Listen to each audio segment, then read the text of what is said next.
Welcome to the K-State Insiders, your Kansas State sports show. Here's your host, Tim Fitzgerald. How is it possible that I ran the wrong thing again? But here we are. It's not the Insiders. It's the Powercat Postgame Podcast, brought to you by my dogs who are sitting in the studio. Cole's in the studio. Cole, speak so that everyone can hear your voice. So hopefully it's connected right after some really confusing technical difficulties. I'm also blinking twice. I did stay the night at Fitz's house, and so I'm blinking twice to mean that I am okay.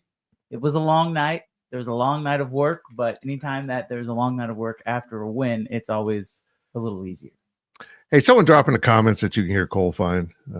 I think he's fine, but hopefully either that or you just spoke and nobody heard you, which is kind of cool. Mm-hmm. It's all about me. K-State wins 41-15 last night at the Bill. Okay, thank you for letting me know Cole is there, indeed being heard on the podcast. Good. Cole, I want to be positive, but where the hell has this been?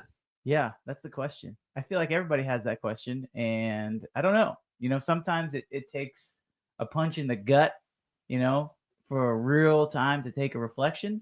And I really thought that was going to be after the Houston game. It wasn't. It had to happen after the Arizona State game. But they looked in the mirror and they saw what was in the mirror and they didn't like it. And so they decided to change, which, you know what? I give them credit for that. Well, it worked. And in case you're curious, Connor Riley did call the plays. Mm-hmm. I think moving him to the field, which Chris Klieman did for this, and you just dropped offline. What in the heck? Why did you leave, Cole? Where'd you go? Looks like your camera was unplugged, Cole. The good news is people can still hear you. That's good, I think. How was the camera unplugged when it wasn't? Yep. Gilbert's in there being a smartass. Why? Okay, I'm kicking you out, Cole, because you're the known troublemaker. Nope. Oh. That's the wrong thing. Oh my gosh. How did that happen, Cole? Why? Why is technology doing this to me? Huh? I guess it's right here. Hold on. I'll be right back.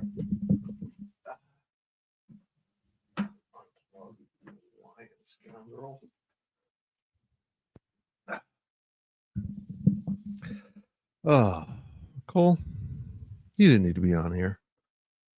You'll need to connect yourself. Oh, for God's sakes. Why?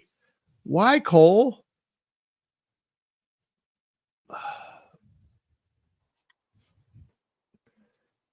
We're back. Hold on. Jeez, this is unbelievable. Okay. Now we're back. All right. Except the volume somewhere. I don't understand.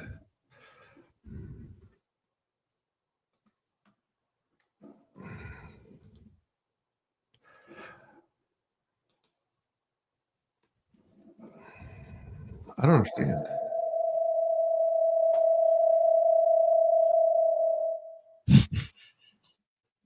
How about that?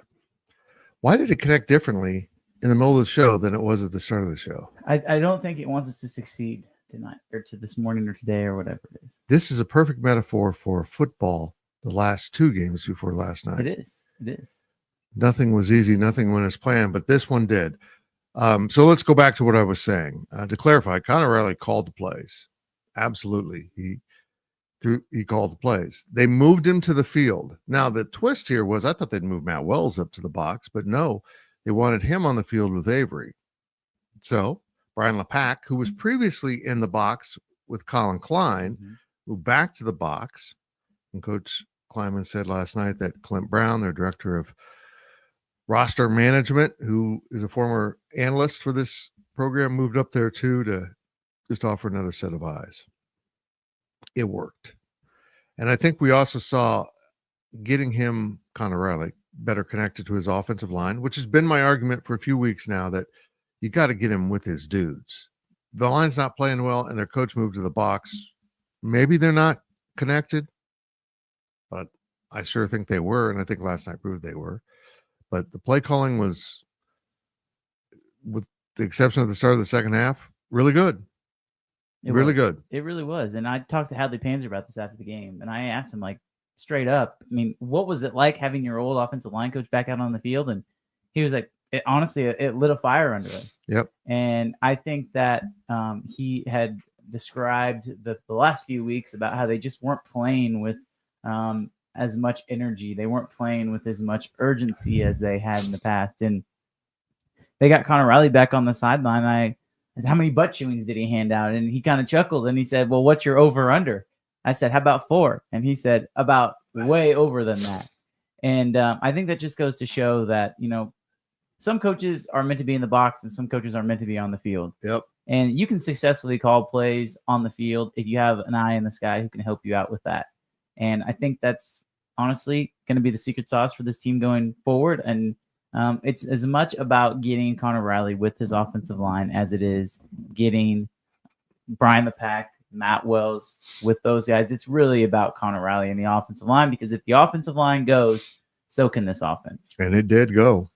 Although, you know what's interesting about this, and this shows how good the K-State defense was in third and fourth down, because they haven't been. Teams have been picking up not just first downs off third down, third and longs converting. And I think Cincinnati did that at least once last night. But K-State was 3 of 12 defensively, Cincinnati was 3 of 12 against K-State's defense in converting third downs, which is pretty good. And 0-5 on fourth down. They owned decisive downs because the overall yardage was 428 to 374. Cincinnati moved the ball. And they got into the red zone a couple times and they scored both times, but K-State kept them on their side of the field, kept them out of the red zone a number of times by putting them in that awkward position of, is it field goal range or do we pick up the first down? Now, I don't know about their kicker. They didn't seem to have a lot of confidence, or Scott Satterfield knew what Chris Klieman says. You're not going to win by kicking field goals. So they kept trying to convert, and it kept not working. I was shocked at some of the play calls. I think it was in the first half. This was honestly, I think, the biggest play of the game. I don't know if it was the decisive moment in the game, but Cincinnati was facing a 3rd and 1. And instead of turning around and handing the ball off to your all Big 12 running back, Corey Kiner, who finished with 15 carries for 144 yards, which is 1 yard more than DJ Giddens, by the way. Corey Kiner had an excellent day. Instead of just turning around and handing him the ball, they decided to literally throw a deep ball on 3rd and 1 from like the 40-yard line. And if it's 2nd and 1, I would have been all in if you're Cincinnati. But it was 3rd and 1, which means instead of turning around and handing the ball up to your running back with 2 opportunities to get 1 yard, now you limit that to 1. And what do? Of course, they run the quarterback and don't give it to our all-conference running back, and he gets stuffed. And honestly, the game was pretty much over after that point. Yeah, you're right. And it was interesting because at that point of the game, Cincinnati was struggling to run the ball. Kansas State's defense did a good job making them non-dimensional. They couldn't throw it. They couldn't run it for a while. It loosened up eventually. They figured out some stuff. But on that play, when they're trying to pick up 4th and 1 at midfield, they had hardly any running success. Yeah. And they didn't on that play. Completely stuffed. Although I will say there's an argument can be made about a bad spot. I'm really surprised they didn't review it. I think he had a bad spot, but I don't think he picked up the first down, so they didn't bother with it. And I think he never quite reached the line to gain. Body did, but the ball didn't.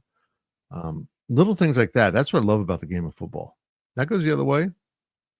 Then maybe Cincinnati ends up scoring a touchdown and gives them life, and off you go. That's why those 3rd and 4th down situations are so important. They literally sucked the life out of Cincinnati with that. It became one of those situations where you're on the road, you're in a hostile environment. It was loud. It was a great environment. And all of a sudden you realize we ain't getting out of here with a win. We got to do everything we can to try to get this game manageable and try to get back in it, but we're probably not getting a win here. And they didn't. And Again, K-State's defense kept rising up. DJ Giddens was absolutely brilliant. Avery Johnson looked like Avery Johnson. I'm going to say it. If the coaches were holding back from that, and maybe it was all injuries, they're holding back to that to protect Avery Johnson. They protected Kansas State from peril and also prevented them from winning. Maybe this kid's got to run and not scramble run. Have design plays where he can run and split the defense, because he was back to doing that. He wasn't running to the boundary. Yep. He was running north and south. Yep. And it just opens everything up. Chris Klieman said in the postgame, everything opens up. And I'm like, okay, Yeah. we know. Yeah. I can't wait to get to the end of the season to understand better what was going on here. Was he injured? Were they being over cautious? Was Avery being cautious? Why wasn't this offense allowed to run the way it was? And I know he weighs 33 pounds and he's not a big guy, but also he has a gift of not really taking many direct shots. He's got that little slippery thing like a running back. And I think he played a great game. Now let's look at his stats real quick. Avery Johnson ran the ball 10 times for 72 yards. That seems like having an effect. 72? They got the 81 on the quick sheet. Well, that's the gain. Oh, he also lost 9 yards, so it's okay. net. Thank you. And then he was 13 of 23 passing for 147 yards. I mean, those aren't stunning numbers. Those aren't like, wow, Heisman numbers. They're not even close to that. That is a decent passing game. He had 2 touchdowns and a decent running game, above average. A good, if you're popping off 7.2, it's nothing like DJ Giddens. Well, most of those were design runs, though. Right. Exactly. Not very few of those were scramble runs. And so I think the offensive line did a good job of giving him protection to let him stay in the pocket and not have to scramble. But I think the fact that there was designed runs just really kind of tells you the mindset of the offense. And we asked him about it after the game, like without Dylan Edwards, who was hurt with a hamstring, couldn't play. Did you know you were going to have to run? And he was like, that was part of the game plan. Like, I knew that I was going to have to be more of a runner, is what he told the media after the game. He was. And Fitz, you bring up the passing. I mean, I can't believe we're 12 minutes into the show and we haven't even brought up Trey Spivey yet. Yeah, I was in there. But yeah. Yeah. I mean, I'll let you talk about him because that kid, I mean, he's special. He is special. And he's hardly played. Chris Klieman raved about him in the postgame, and I agree. I mean, he's big, rangy, physical, catches the ball. Yeah. Hardly has played. I found his comments really frustrating. It's like, well, no crap. And I have the utmost respect for Chris Klieman. He's a wonderful human being, a great coach, but I feel like he has bowed down to age and experience too much with this team, because that age and experience was making mistakes, wasn't running the right routes. And certainly for most of the season, those receivers have blocked like crap. Mm-hmm. They haven't held on to blocks. Trey Spivey blocked a dude for a half an hour, which you couldn't see on TV. You couldn't see it on TV because I went back and I watched the highlights last night, and from the camera angle, you couldn't see it. But Trey Spivey engaged with his guy on DJ Giddens' long touchdown run, 32-yard touchdown run. He engaged with his guy and literally drove him 25 yards down the field. If you've ever seen The Blind Side, where they throw the flag and they say, well, what's the flag for? Excessive blocking? That's literally what it was on Trey Spivey. It was outstanding to watch. And this is something that he's done all year, though. Like every time he's come into the game, he's been able to block. And so we have sat here on multiple podcasts and said, if receivers can block, they should play. Well, Trey Spivey can block. And it took a Keegan Johnson freak injury in warm-ups, Fitz, or Jaden Jackson, whatever the hell is going on with him. He was suited up but didn't play, for Trey Spivey to get onto the field. And you know what? I'm not even mad about it, because that's the type of game, and these past few weeks are the type of games where we talk about recruiting, we talk about the transfer portal. You have to recruit your own players. And to show Trey Spivey, this is who your quarterback's going to be. This is the relationship you're going to have with that quarterback. And this is what you two can accomplish together. I mean, it really is. It really was an important game for that whole entire offense, but especially Trey Spivey. Yeah, it was impressive. I mean, catching the ball 5 for 63, 30 of those yards were after the catch. So he's big, physical, fast, and really an enjoyable kid to watch. But yeah, he had his poor cornerback pinned at the goal line. I mean, literally the guy couldn't get off of him because he's getting blocked, and DJ Giddens is breaking free, running towards him. And he said, I could have picked whatever side I wanted to go. Trey had that guy completely posted up, and he wasn't going anywhere. It was really funny. And look, Jaden Jackson, I think, was probably able to play. I think he just lost his time. Yeah. I think he was out last week for disciplinary, and the coaches said, can't take care of business. This kid's got your minutes. Should have done it a long time ago with someone else. Wally pipped. Got Wally pipped, except Wally didn't get suspended for the reason Jaden did. Yeah. So it's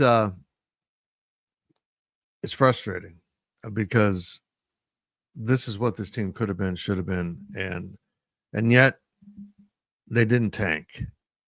The issues they were facing, whatever they were, weren't so overwhelming that they couldn't shake them off and move on down the road. Let's get into it. They're still in the race. My daily delivery that went up this morning sorts it out pretty well. But this conference has reached the point of absurdity. Absurdity. Like, I'm all for chaos. I'm all for competition. But parity turned into parody. This is almost comical. Half the conference still has a possibility to go to Arlington. 8 schools going into the last week are either in the lead or within one game, 2 losses or 3 losses. Half the conference has a chance at Arlington going into the last week. Now, granted, West Virginia's chance is 1.5%, but we're saying there's a chance. Now, by percentages, the game looks like, as we sit here right now, Iowa State against Arizona State. Very intriguing. Hope they don't wear the same colors. And Casey has something to say about that. Well, the interesting part about that, Fitz, is Iowa State has the toughest road. And so while percentages say that tiebreakers would go to Iowa State, I don't know if that's the most likely matchup. Like, the math might say that Iowa State has the best chance to make the Big 12 championship game because all they have to do is win. BK State, they're in. Right. All they have to do is win. But that's not easy, especially with the K-State team we saw last night and the history between these two teams. It's a 2.5 point spread. I see a question in the chat asking about what K-State needs to do to get there. We'll talk about that. But I think that Iowa State actually has the tougher of the road between BYU, Arizona State, and Colorado. Because, again, all they need is to beat K-State. That won't be an easy thing, especially with this K-State team that has stuff to play for. You look at the matchups, and Colorado plays Oklahoma State on Friday. Yes. By all intents and purposes, they should win that game. However, as I've told people before, I'm not counting anything out in this conference. Mike Gundy's lost 8 in a row. If you go back and you watch his press conference, those guys have absolutely nothing to lose. And I actually think that's going to be a good game on Friday. And then Arizona hosts Arizona State in what, for all intents and purposes, is Arizona's Super Bowl. They are no longer bowl eligible. And so, again, they have absolutely nothing to lose. Arizona State comes off of 2 extremely emotionally high wins, storming the field twice against BYU, and then obviously beating K-State the week prior. And then you look at it, and BYU is in free fall at the moment. Yes. They have dropped 2 straight games. Now they return home to face Houston, another team who's no longer bowl eligible, but has absolutely nothing to lose. So the question becomes, can all of these favorites take care of business? I don't know, but I do know one thing. It's that there will be more chaos. And Fitz, I can almost promise you, I don't think that there's going to be 2 two-loss teams in the conference championship. I firmly believe that of those 3 teams, at least 2 of them will lose. Interesting. Well, let's go through that schedule real quick. Oklahoma State does go to Colorado 11 a.m. on Friday, so you can wake up on Friday and have a little football action. Oh, I love this part. And the Chiefs play Friday too. Oh, that's right. Against the Raiders. Well, nothing says the holidays like that. That's right. Utah and UCF tangle at 7 p.m. Those games are on ABC and Fox on Friday. Nice platforms again. The Big Ten contract opened up some interesting platforms for this conference, and of course, ABC's, ESPN's love affair with the SEC does have some opportunities still. Okay, so the Saturday games are West Virginia at Tech.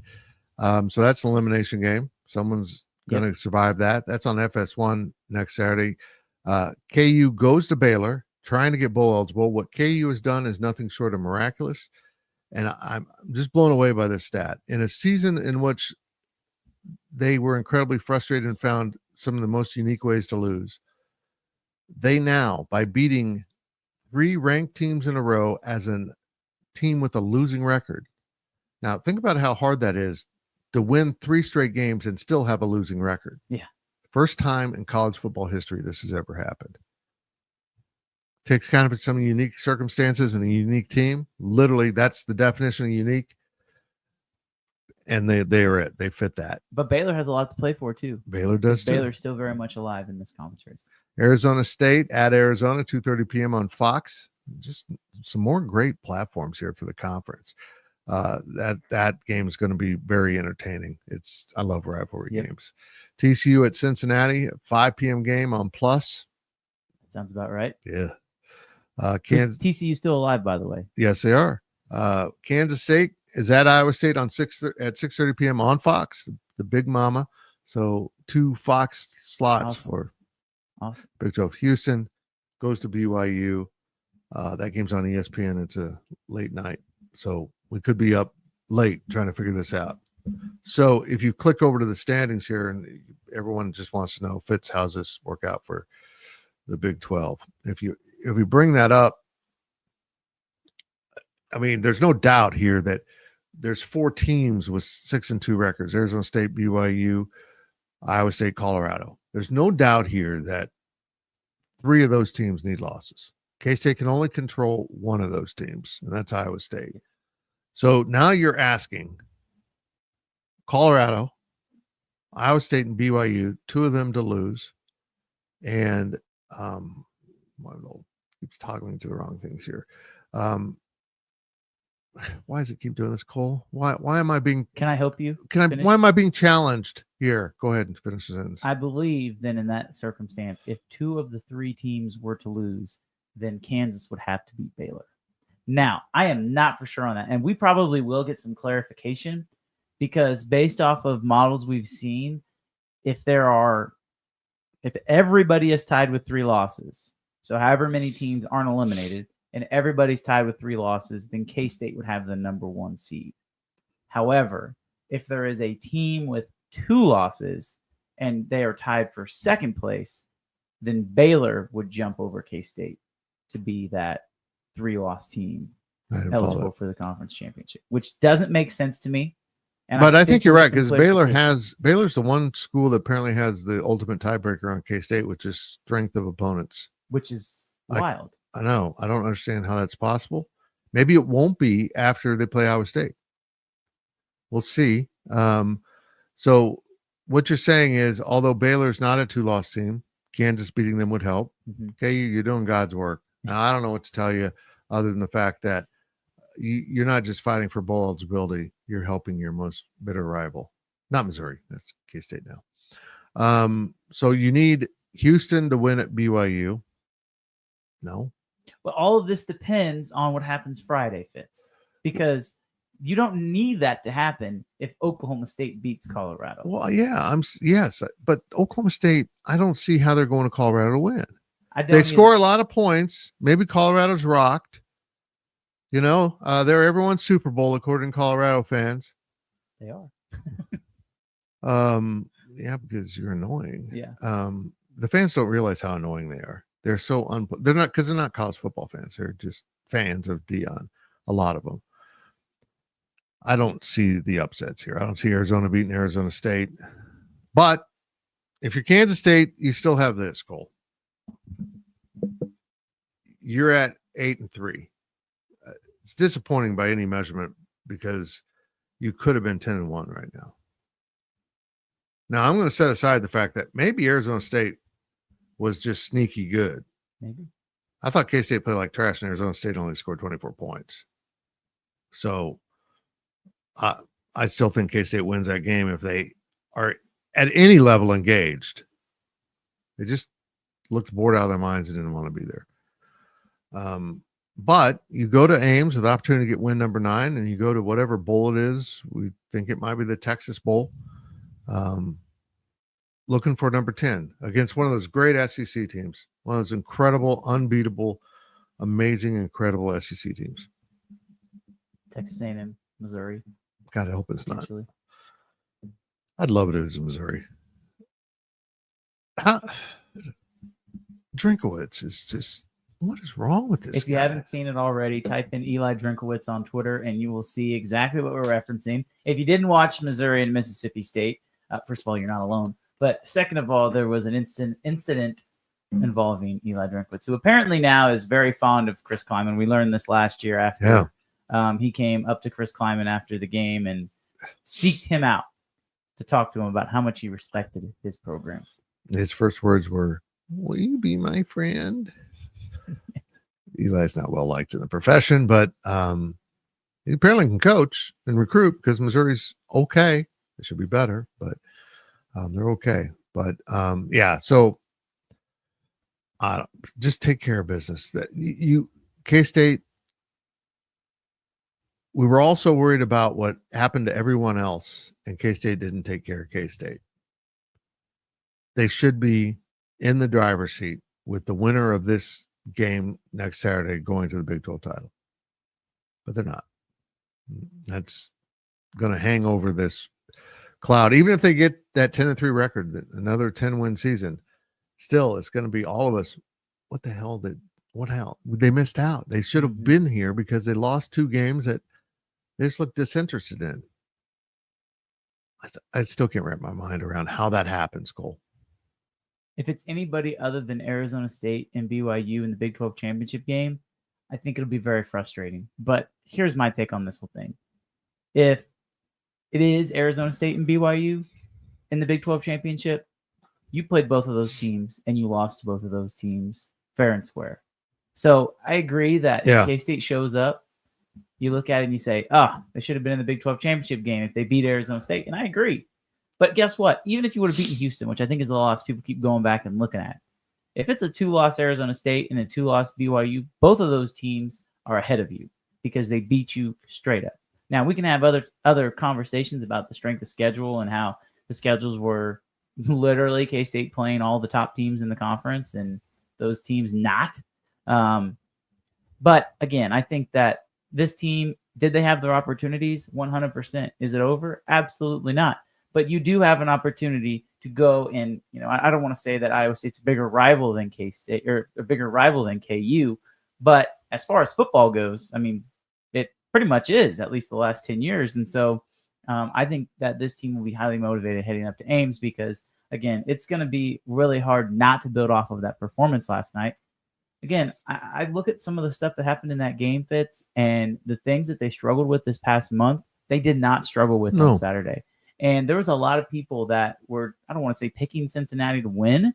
A lot of people on our message boards, a lot of people within the K-State community did not expect K-State to win this game. Why would they, Cole? I know. Why would they? I mean, the team had broken the trust with the fans. And it was a different team. It was just a completely different team. And so I think that's encouraging.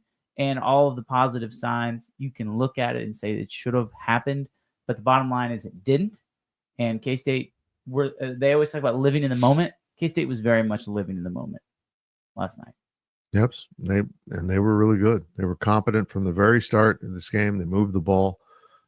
Like I said, the only break to that was the start of the second half where they seemed to get overly cautious again. They kicked a lot of field goals. They stalled in the red zone a few times, which is dangerous, but they found a way. The defense took care of things. I thought the defense at times was really good. And they stopped the big play. They got some help from a very inaccurate Cincinnati quarterback. At times had receivers. Drops, too. Had drops. Yeah. It was a mess. But to put the absurdity of this conference and where it's at right now, which, according to the national media means it's a crappy conference. There's no good teams. Maybe they're right. There's no dominant teams. That doesn't mean there's no good teams. Is your conference better because a team or two dominates it and is much better than everyone else? Or is it better because everyone's on equal footing and it's a race? 4 teams with 2 losses, 4 teams with 3 losses. That adds up to 19 possible championship matchups. 19 possibilities for opponents in the Big 12 championship with 1 week to go. Of the 8 games playing, there's 256 possible outcomes. That's why it gets so confusing here. And this is what you're looking at. Iowa State's at 52%, and Arizona State's at 48%. Those are by far the top 2. BYU and Colorado are up there. And then Kansas State's 5th in percentages at 14.8, so 15%. That's your chances, K-State fans, 15%. It would be 48.505% if they had won last week, because they would be winner take all with Iowa State and with the possibility of a rematch. But now there is a possibility of a rematch if K-State wins, but that takes a lot of shuffling the pieces. I haven't figured that out yet. It's all in there. There's only 19 possible matchups. And I do want to shout out more about the defense because they were good. They got it done when they needed to get it done. VJ Payne led the team in tackles, which is funny because I didn't think VJ was particularly great. Austin Romaine was an absolute beast. We need to talk about Colby McAllister. He started. He played. Mm-hmm. They made a change at that safety spot, and it worked out. It was for the best. Now, my guy, Jack Fabris, was nowhere to be found, so he's apparently injured. And they did some other things out there, but cool, they finally started putting in the young guys who want to play and taking the old guys who keep making mistakes off the field. And this is the result. Yep. Wesley Fair got some playing time. Yes, Wesley Fair did. And I think Colby McAllister actually had started the previous game, but I know Jordan Riley had most of the playing time. To me, they've kind of started to phase him out. They need to. And I thought it worked. And Colby McAllister was effective. He did get banged up at the end of the game, so we didn't get an update on any injuries from Chris Klieman afterwards, but he appeared to be all right. So we'll see how it goes. But I was highly encouraged. And Fitz, I go back to this. The things that they sucked at, let's just call it how they sucked. The things they sucked at the previous month, they were good at.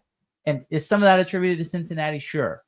I don't think Cincinnati is a very good football team, but they've still beaten some teams. They've been competitive in almost every single game they've played this year, except this one. Mm-hmm. And so give credit to where credit's due. I think K-State played a really good game. You go into next season, your safeties are McAllister, Fabris, and Fair, attorneys at law. You're in pretty good shape. And VJ Payne is a junior. Yes. So you would have that option as well. I'll stick by what I said. Yep. Let's get to some questions here. Finally tuned, what was the post-game vibe in person from the players?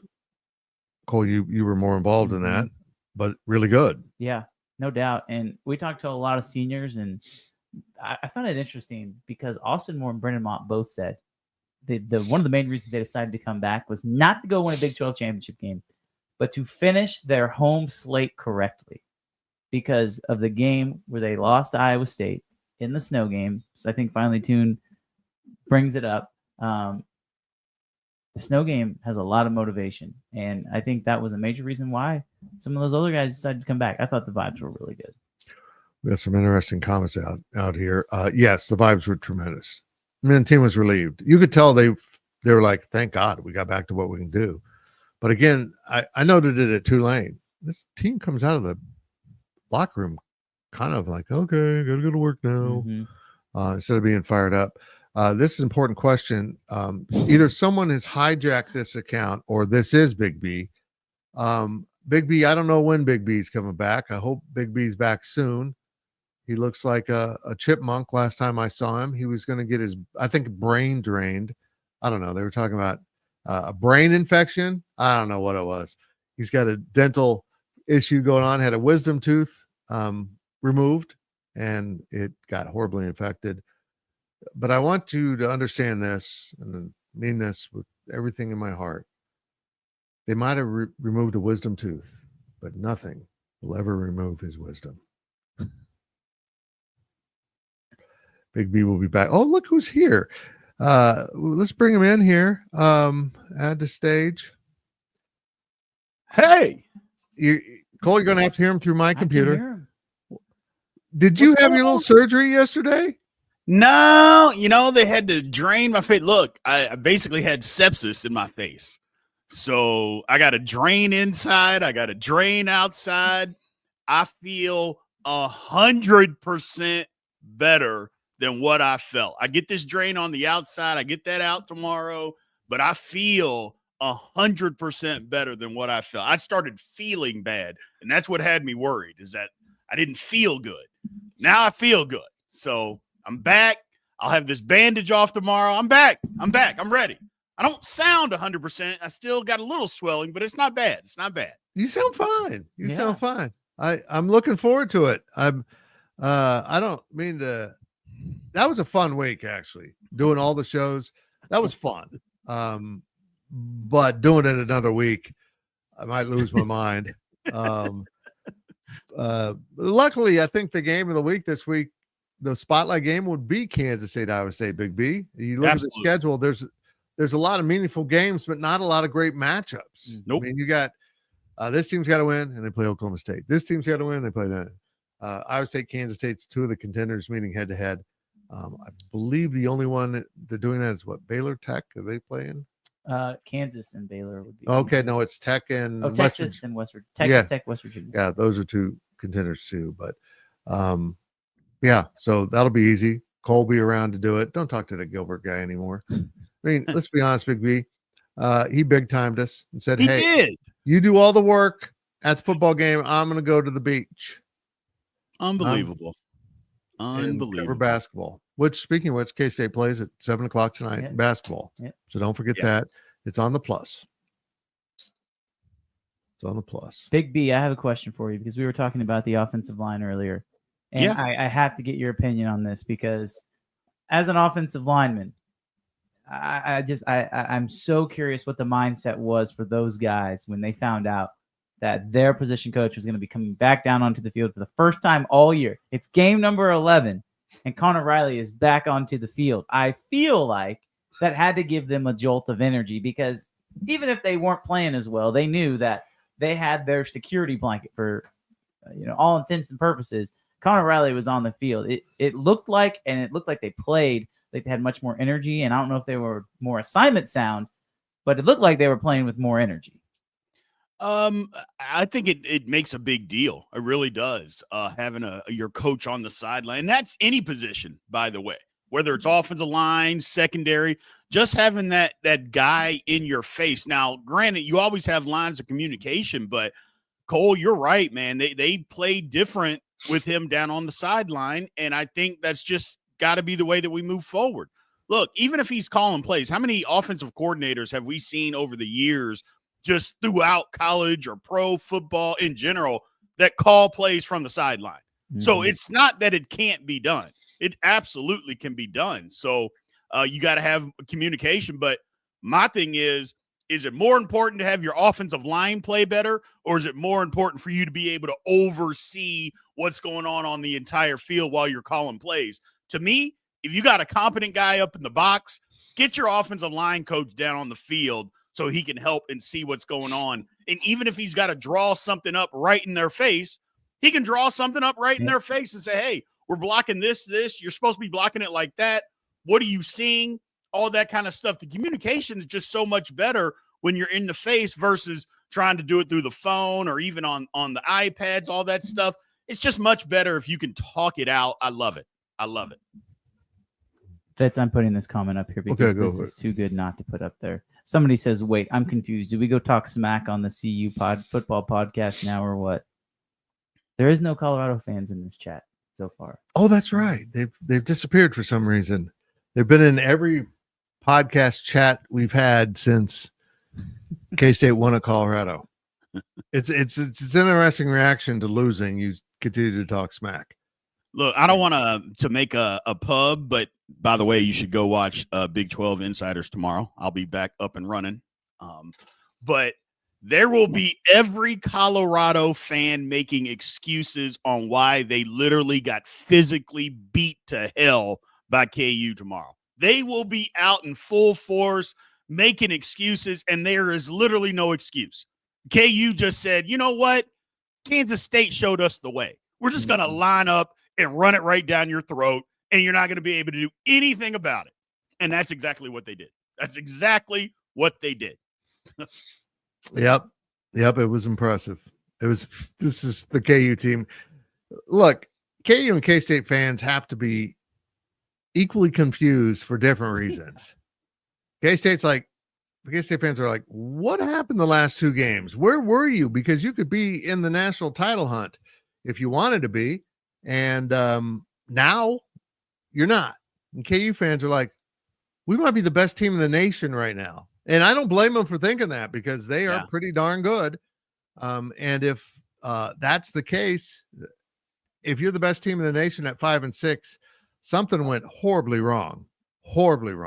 Looks like we got a fourth amigo here, although I think he might be in his car. I'm not driving though. Okay, that's good. We got both of our football analysts here with us now. Spiller, what are you doing, man? I'm heading to Topeka. Is that just something you do on Sundays? Just go hang out in Topeka? No, I got to run some errands and do some other stuff too. So no, it's not normally, but it's not really normal for me to head that way. But today I got some things to do, and I'm gonna stop by and see my best friend. Big B knows Eddie Kidd. Yesterday was his birthday, so I'm gonna pop in and see him also. Oh yeah, nice. Hey, Beezy's here. We do have a Colorado fan. Beezy. Cole is still ahead of you guys. You're right. Colorado still is in the running. Guys, you had it in your pocket though, and this conference is just nuts. Welcome to the conference, Beezy. Welcome back. We have arranged like a nightmare scenario for the entire conference. Everyone ends up with 3 losses, and the playoff says, we're not touching you guys. We're done with you guys. There is a scenario in which the Big 12 didn't get a team in because they're not highly ranked enough, but that mostly went away, I think, with Army's loss. Yep. And they lost. That should be definitive. And I love the Big Ten now, where they're like, oh, Indiana, that's okay. They just lost 35-7 or whatever it was. It's okay. They're still really good. No, they're not. They still have beaten one team with a winning record, if I recall. Monty, what were the vibes like at the stadium last night? I know you were at the game. What were the vibes like in the stands? Because we kind of get a different perspective up in the press box, and obviously Big B's at home. But what did you notice? What did you think the vibe was like in the stand? I think it was like pre-game or during the game. Just throughout, because it looked like it was a pretty good crowd. I mean, for the people who weren't there, it was a pretty good crowd. The student section wasn't completely full, but everybody else, it looked like they showed up.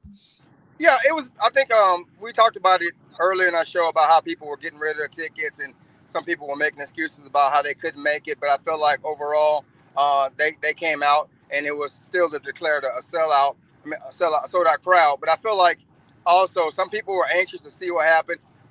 You kind of knew the team was going to win. We knew Cincinnati was a decent team, and like as Fitz alluded to earlier, they had been in every game competitive-wise. But once Avery came out running, and you could just kind of feel a sigh of relief that people knew he was healthy, and saw the kind of sense of urgency the offense had. I feel like the crowd was like, okay, this is the cast of old, and we're going to get a win. And I think people were kind of relieved and happy to see the guys back. That makes sense. I mean, especially because it was loud. I mean, there were third downs where you could tell that Cincinnati was struggling with communication. And K-State brought blitzes on defense, and they got to the quarterback. Monty, that's the thing we talked about on the Friday walkthrough. The biggest thing for me was being able to pressure the quarterback. And that's the main reason why K-State was so good on 3rd and 4th down was because literally they were getting pressure on the quarterback almost every single time. Yep. They did. Go ahead, Fitz. We got this one here. Appreciate the Sunday Morning Wildcat Revival podcast. Glad to see Reverend Big B. I'm back, man. I'm back. Feeling good. I'm feeling good. The Reverend. I think that's a pretty good name for him. It is. That's a pretty good name for him. The Reverend. Because he preaches the gospel of the Big 12. Big B, I'm just going to ask it, Monty. I want you to jump in on this. Is this conference competitive to a fault or just not very good? I think it's a little of both, but if I had to choose one, I would say it's not very good. I'll just say that. Look, the top teams of this league, Arizona State is playing the best football right outside of KU, playing the best football. But think about that for a second. Let's just take Arizona State out of it. Kansas is playing the best football of anybody, not just in the Big 12, but in the country. They lost 5 games in a row because they couldn't figure out how to win. That's who they are. And that's who's playing the best football, have beaten the top teams in this league week after week after week. That's who's the best team is playing the best football going down the stretch. To me, that's not a good conference. That's just not a good conference. We can make all the excuses that we want to, Fitz. I'm sorry, but I know you won't make them. I know I won't make them. I know Monte and Cole won't make them either. It's just not good football. I'm not saying it's pathetic or anything like that. I'm just saying the Big 12 this year, not a good football conference. It's just not. You know, it's interesting. We sat around at the start of the year and wondered who's going to take control of this conference with Oklahoma, mostly Oklahoma gone. Texas won it in their last year, but they haven't been dominant in this conference. And the answer is no one. Not this year. Everyone's had an opportunity to take control. BYU had it set up. They've lost 2 in a row. Iowa State had it. They lost 2 in a row. Kansas State had an opportunity to step forward and do it. They lost 2 in a row. Now we've seen Colorado lose a crucial game. This conference is pure insanity, and I think you're right. At this point, it's going to be hard to defend the Big 12 if they don't get a bye. You know, they don't get one of the buys into that second round. Boise steals that bye. I don't think they should. I think if you put Boise in the Big 12, we're looking at a totally different thing. But that's the same argument everyone makes about the SEC or Big 10 and adding a Big 12 team. That's right. We can't do that. Right. And I'm going to agree with you when comparing to the SEC. I think the SEC is really good, but they also aren't as good as they have been. Nope. They're just not. Folks, something's happening. Let me chime in and just say this real quick. This is transfer portal and NIL football at its best. That is exactly what this was meant to do. There is parity everywhere. The conferences aren't as good. The top teams are not just these elite football teams that can't be beat. It is not the same. And for me, personally, I like it. I love it. Look, I know K-State is not having its best season this year. I get it. We lost some games we shouldn't have lost. I understand that. But this is what college football is meant to be. It's not meant to be a league or an institution that has 4 teams that can win it every single year that we saw for a decade. It wasn't meant to be that, man. It's meant for everybody to be able to win. That's why we love March Madness so much. Yep. It's because anybody can win, man. You get an opportunity to win. That's why we love it. So before people, again, say that transfer portal and NIL is ruining college football, man, no, it's not. It makes it more exciting, and the parity is out there, and that's what this is meant. There's parity all over college football. Nobody thought Georgia was going to be a good team this year because they're not great. They're good. They all thought, oh, they're going to be spectacular. No, they're not. No, they're not. And it just, I love what college football is right now. I'm sorry. I just wanted to throw that in. No, I agree with everything you said. The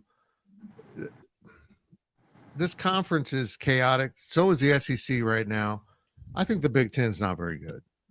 Now, the argument against that is Nebraska, a very average team, trash CU. But look, I'm going to defend CU on this. They play again, CU drubs them. Yeah. I think that was at the point where CU didn't fully believe, and Nebraska got physical, which oddly is troubling CU. But I think CU is just a really dangerous team. Beezy's back with us here. Big B, you know they got cheated. You know Got why? cheated by who? I don't know. I love Beezy, but I think he just By Devin Neal and Kansas's offensive line. Did they cheat him? If they cheated, I'll go right along with you. I'll go right along with you. But other than that, what I saw was somebody say, "We're physically better than you. We're going to run it right at you, and you can't do anything about it. No matter what, you can't do anything." So they couldn't match KU's energy. No. KU just came out. It was really impressive. Hey, I want to get to this because it's kind of sliding up there. Byron, those 12 personnel, 13 personnel refers to the first number is how many running backs you have on the field. The second number is how many tight ends. So if they're in 13 personnel, you know you got a quarterback. You know you got 5 linemen. So there's 10. So that means they got 1 receiver. So those numbers tell you exactly what they have out on the field at a time. And it's a little football lingo-ish, but it also really is tell you what's going on with formations and how it works. And K-State does go what's kind of known as heavy with 3 tight ends. Heck, there was a game this year where 3 tight ends were split out wide, which is unbelievable. But Monte, does last night's win almost make this more frustrating for you? Yeah, it does, because it brings up the question, what if, or woulda, coulda, shoulda, and it's frustrating because now that we appear to be healthy, I guess, you think about what we could have done and what we should have done, and now we're sitting here getting ready for our state team and potentially hoping some things can happen if we can backdoor our way into the Big 12. But then if not, figuring out what bowl game we're going to go to and who we're going to play in the bowl game. But it's very frustrating because, the Houston loss was frustrating. We should have won that game. And I think Big B said Arizona State, they're top of the Big 12 right now, but they're not very good. And it's one of those things where that makes it even more frustrating. And it's kind of like when we had opportunity, we didn't take advantage of it. So we can't blame anybody but ourselves. But it's very frustrating. And it's one of those things where you look at it and you think, if we win those games, no matter who we play in the Big 12 championship, I like our chances, especially after the way we played last night. Correct. We all saw it. I just keep coming back to, why weren't some of these things happening a few weeks ago? Mm-hmm. When you had safeties constantly missing assignments, why weren't you putting the young guys on the field? When you had receivers starting at Tulane who just wouldn't block. Tulane could have been an easier win if they would just block and open up downfield stuff. I mean, it was maddening. So why wasn't Trey Spivey playing if he's that big, physical, and badass? I'd much rather have him running around blocking people than a guy not blocking people and dropping passes. I know it's crazy. That's just where I'm at with it. So yeah. Let me ask you this real quick. Hey, Big B, you and I played together, and we both know I don't know if the coaching staff, but when we played, if a guy wasn't doing his job one week, the players held him accountable and the coaches held him accountable as well. But if it happened 2 weeks in a row, a guy was getting replaced. Absolutely. So it wasn't a question. So I don't know if it's a culture in the locker room or if it's something that what the coaches felt like the young guys weren't ready. But even if young guys weren't ready, I remember hearing, I'm going to give this guy a chance, even though he may not be ready, because this guy's not getting it done. Mm-hmm. That absolutely happened. First off, we know Coach Snyder, if a young guy wasn't ready, he was holding the coaches accountable to get that guy ready. Right. Because the talent is there. So he didn't just let it slide that, this guy's not ready to play. Well, why isn't he ready to play? You're getting paid as a coach. It's your job to get him ready to play. That would be number one. Number two, you're exactly right, Monte. Guys wanted to win. And I'm not saying the guys in this locker room don't want to win, But kids are different now than what they were then. They held each other accountable. Stop making mistakes. You know what to do, man. And you got to, 1 week, okay. 2 weeks, you're out. And that was it. And there was no ifs, ands, or buts. And you didn't argue it because you knew you weren't getting it done. Right. And so there was no issues in the locker room. Oh, man, why is this guy playing and not this guy? Because you're not getting it done out there. That's why this guy is playing. I go, and you could even say, yeah, he's making more mistakes, but you know what? At least he's going 100 miles an hour making these mistakes. You're not even going 100 miles an hour making the mistakes. Can't live with that. Yep. Just can't live with it. Yep. And that's what will kill your locker room more than anything. Guys not giving 100% effort and making mistakes. Because you can live with somebody making mistakes if they're going 100 miles an hour, because you can teach them what to do. But you can't teach effort. You just can't. Nope, I agree. That gets to the point that Coach Snyder wasn't just a great football coach. He was a great coach of coaches. Yep. The great ones are constantly coaching. They're coaching everyone, whether it's in life or football or whatever. And he did that. And I think Chris Klieman could do that. But he also asked a lot of his player leadership. And I think the players failed themselves in some ways. I think there were some internal problems. I can't wait to get to the end of the season to sort some of this out, because during the year, nobody's going to answer. Because there's obviously some things. Someone asked what's up with Dylan Edwards. He pulled a hamstring last week. He's out. I mean, he's going to be out. Yeah. If it's a bad pull, he's not going to play this week. But they made it sound like he might be able to play. But I think that was Chris Klieman funneling Bill Snyder. He knew he wasn't going to play. Went a little chess. Yeah, but you go ahead and prepare for him just in case. Yep. And I really don't know what it'll be. I want to bring this one up because one of my favorite dudes on our site, and one of my favorite dudes, happens to live in Estonia, which is not exactly a great place in the world right now with what's going on with some of their neighbors. But Scott's out on the road. He has made us the biggest college football podcast in all of Kazakhstan this morning by tuning in. We dominate that market, suckers. You can't take the big K stand away from us. That's our territory to talk college football. What do you think the K stands for in the GoPowercat? Right.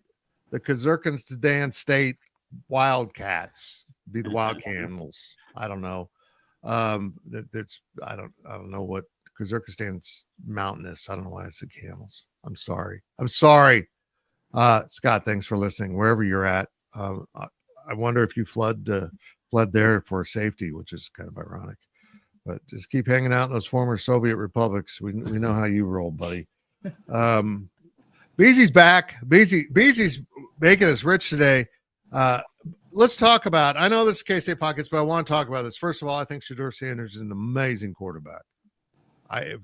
He would be my guy, NFL pick, because I think he's just got that thing, and he does it without great protection. He took some hits from KU, including one that a lot of people are saying was dirty. Correct me if I'm wrong. College football doesn't have a protection of low hits on quarterbacks, right? That's just NFL. That's correct. So the KU hit, unless it was deemed late, while incredibly violent, and could have been flagged in some ways, I guess. Roughing the passer, potentially. I don't know. I thought he was, within the motion of striking the quarterback when he was in the throwing motion. I don't. It was dirty. There's a different right. That's what I was going to say. There's a difference between being illegal and being dirty. Right. If you wanted to hit Shedeur, you could have popped him right in the solar plexus and knocked the wind out of him, and nobody would have cared because that's football. But when you go directly with your head down at somebody's knee, because the one thing I can tell you this, if his leg was planted, his knee is blown out. Period. End of story. So there's a difference between being illegal and being dirty. And that was one of the dirtiest plays. I've watched football a long time, guys. One of the dirtiest plays I've ever seen, because he's thrown the ball. It wasn't like he hit him simultaneously. It wasn't like he was trying to knock the ball down. It wasn't like Shedeur was trying to run, because you saw him. If Shedeur was even running the ball, it wouldn't have been that big of a deal, because, hey, he's a runner. But he wasn't. He was throwing the ball, had thrown it. Who hits a quarterback like that? I mean, just think about that. Who says, you know what, this quarterback's scrambling, I'm going to run and dive at his knee? That's not what people do. They go and hit you in the chest or in the solar plexus or try to hit your arm or anything. They don't just say, hey, the quarterback's scrambling, I'm going to hit him in the knee. They don't do that. It was a filthy, dirty football play. I agree. Yeah, I agree. watching it live, I remember saying to myself, there's got to be a flag. Then I was more surprised that more Colorado players didn't go after the KU guys. Yes, Monte. I'm not saying I encourage that, but I know if me personally, if I'm on the field and I see that happen to my quarterback, there'd have been a fight. Somebody. Yeah. But nobody did. Nobody did. So that kind of surprised me. Maybe that says something about They were Colorado. I locker don't room. know. Yep. But BZ, I'm with you. I don't know. I mean, technically, unless they deemed it late, that's not a penalty. And I think that's something probably college football needs to look at. And I don't want to move the target zone to an impossible level. Like you got like the belly button. That's all you can hit. But I think that was clearly a hit aimed at the knees down. If that had been up on the thighs, I think it's different. But he was clearly going to take out knees and ruin careers. And excuse the language, that's complete bullshit. That's just unbelievable. Right. It's unbelievable. But that's football. They wanted to set a tone that is, we're going to hit you so violently, you're never going to play again. Cheap? Yeah. Sketchy? Absolutely. Part of football? Well, it is. As long as you stay within the rules, and they did, I think that's going to be addressed. I think that one was such a glaring hole in the rules that they're going to have to address it. But things like that, I think, put Colorado off their game. They weren't. BZ, I see your latest comment. I got to go back and look at it, to be honest. I mean, I know the ball was gone, but if you're, half a step out, you can't stop. But I agree with you. I need to go back and look at it better because I was getting ready to cover another game when I saw that briefly. So I hope they addressed it. But as far as K-State goes, Monte, this is insanity that they're got a 15% chance to still get to Arlington. They do have to win at Iowa State. Never easy. It's a night game. It's going to be cold. As of now, there's no snow. This is Farmageddon. This is beautiful. And the fact that Big 12 doesn't have these teams playing in a few years is sickening, but this is going to be a great college football game. And I think Fox was smart to put it on a national stage. No, you're right. And as far as the whole Big 12, and Big B was talking about, you asked the question if we're a good conference or not, and we're okay conference, but as a whole, because there are so many games this coming weekend for the Big 12 that can dictate who goes to the championship.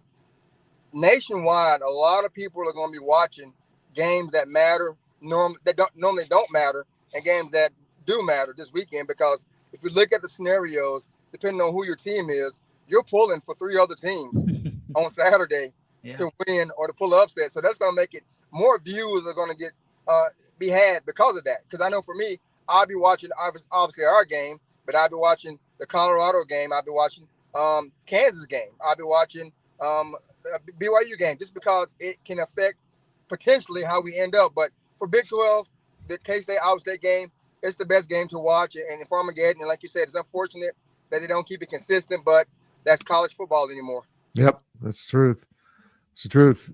And going back to the point about NIL and the transfer portal, this has had a completely different effect than what we thought. We thought the rich would just get richer, and we're seeing a dispersion of the talent that evens things out across this conference, and it's wonderful. Or across college football, it's wonderful. Boise State's a really good football team. How they play in the Big 12, I don't know, and it doesn't matter. They're winning the games that are on their schedule. Their loss is to a very good Oregon team. Yeah, they didn't play well yesterday at Wyoming, but folks, they won. I mean, everyone's allowed to have a stinker. You're just not allowed to lose that stinker. Correct. So I don't know where the Big 12 is going to land. Maybe they won't get a bye. Maybe they'll end up the 12th seed. I'd hope they'd be, 8, 9, 10 seed if they don't get a bye. But it's still important for whomever gets into this bracket to do something. Do something. Because I think everyone's beatable this year. Yep. I look at Ohio State. I love Will Howard. He's playing incredible football. He's got a lot of great players around him. And yet Indiana was really giving them problems until the punter decided not to catch the snap. Yep. Monte and Big B, that felt like a Kansas State at Nebraska game in the 80s or 90s. It felt like Kansas State for years would go to Lincoln, play toe-to-toe, make a mistake, and lose. And they might go in there undefeated and lose. And the national media would absolutely plummet K-State down the rankings. And now they're talking about, no, Indiana proved something. They got their asses kicked. Come on. They're not going to do that with Indiana. They're not going to drop them. They're just not going to. They'll drop them 3 spots. But in fairness, it is a chaotic year, so they are 10-1. And that does stand out in a major conference, even if you've played all the crappy teams in that conference, because there's a lot of crap in that conference. Every single one of them. They played all the bottom. I think it was the bottom 7 teams in the conference. Indiana played every one of those. You're correct. And now they whipped them. Don't get me wrong. They whipped them. But I'd feel like if Kansas State played the bottom 7 teams of the Big Ten, they would whip them too. So it just is what it is. It's just I've never thought the Big Ten was all that. I still don't. But regardless of all of that, I am a proponent of what is going on in college football. I think Kansas State's just got to dip its toe in it even more. They got to dip their toe in all of this even more, and it'll even itself out. Fans just get used to having 15, 20 different guys every single year. That's what it's going to be. I know we don't like it, but that's the way that it is. So since that's the way that it is, just get used to it, and hopefully we hit more times than what we miss. Because there's been some good programs out there. Look at Oklahoma. Now I know they got a big win last night, but look at Oklahoma. You tell me Oklahoma don't have talent? Come on now. Sometimes you hit on it, sometimes you miss, and hopefully more times than not, K-State hits. One thing I'm kind of curious to see, and I don't want to get ahead of myself, and I'm pretty sure you guys have thought about it too. After next Saturday, once the regular season is done and before they have conference championships, I'm not exactly sure when the portal opens, but I'm kind of curious to see how much movement is going to happen and how early, and how it affect other teams that will go to bowl games and teams that will be in the playoffs. I'm kind of curious to see how it's going to happen. Yeah, I agree. Signing day is the Wednesday between the end of the season and the Big 12 championship. Correct. Yep. So would you wait another week?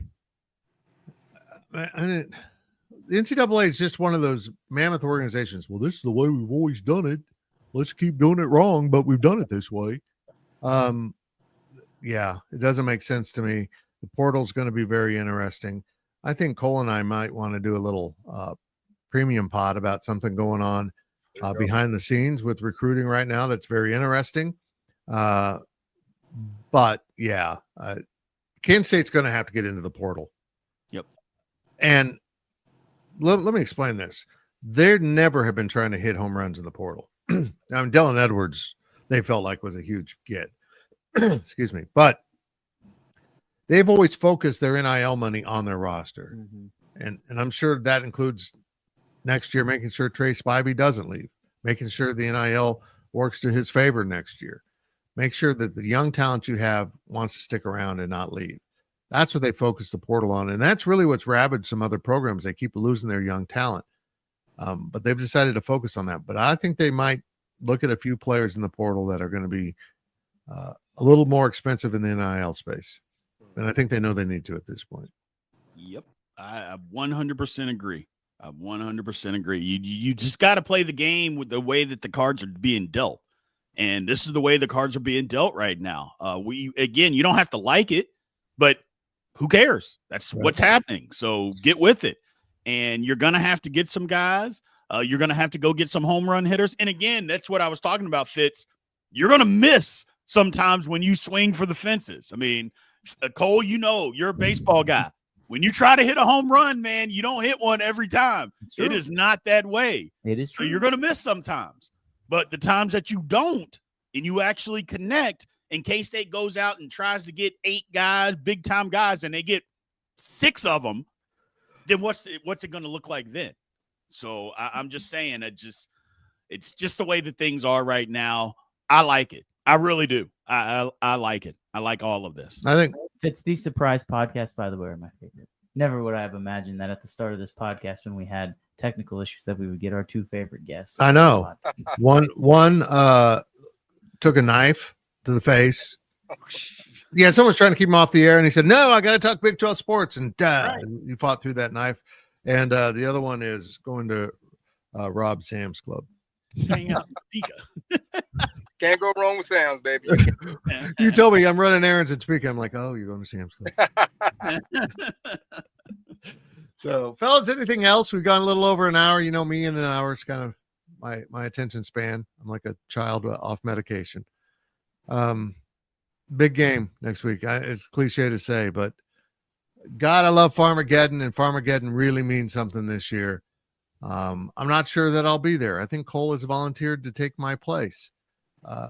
And while I want to be there, we don't need 3 people there. And sometimes not having the boss there is a good thing. Especially when it's going to be 9 degrees. It's going to be 9 degrees. Let's be clear. That's because I'm soft. If I don't go to Ames, I'm not going to visit Canada in the winter. It's just a rule I have. Look, I know they claim to be an American state, but we know they're Canadian. Have you seen the geese? They're Canadian. And currently they're having Arctic tundra weather scheduled for next weekend. I don't play that game. No, I'm not doing that. Look, I love you people. I'm not getting frostbite for your asses. No, but I'll send my young guys. I'm like the old guy that gets into a war and then sends the young guys off to fight it. That's exactly what I'm doing next week. There you I'm going go. to send the young guys. They can bounce back from frostbite. I can't. Okay, guys, I'm going to get out of this podcast now. I'm going to try to run the correct ending video. I had the wrong open. I don't even know why that Insider's open is in here. I don't either. We need to get that changed.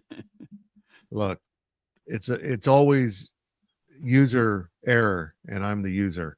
That's it for this podcast. We'll be back with our regular scheduled podcast. You can take Thanksgiving. We're not. We're going to have the Powercat podcast. We've got the Insiders tomorrow. We're hopefully got Mitch Fortner as our guest on, the voice of K-Man Sports, and of course here in Manhattan, and of course the voice in the stadium. But he had to see a schedule, and we'll see how everything else shakes out. But pregame podcast coming. It looks like Big B and the Big 12 Insiders is back. After a really bad downgrade of hosting duties. I think they're back in the mode, and it's going to be a fun week of coverage. Make sure you check it out at GoPowercat. We're going every day of the week, right through the holiday. We will stop for Black Friday because the fridge is having a sale. That's it. Thanks for watching, everyone. This has been a GoPowercat.com and Spirit Street production. Please support this show by subscribing to this YouTube channel or follow us on your favorite podcast platform.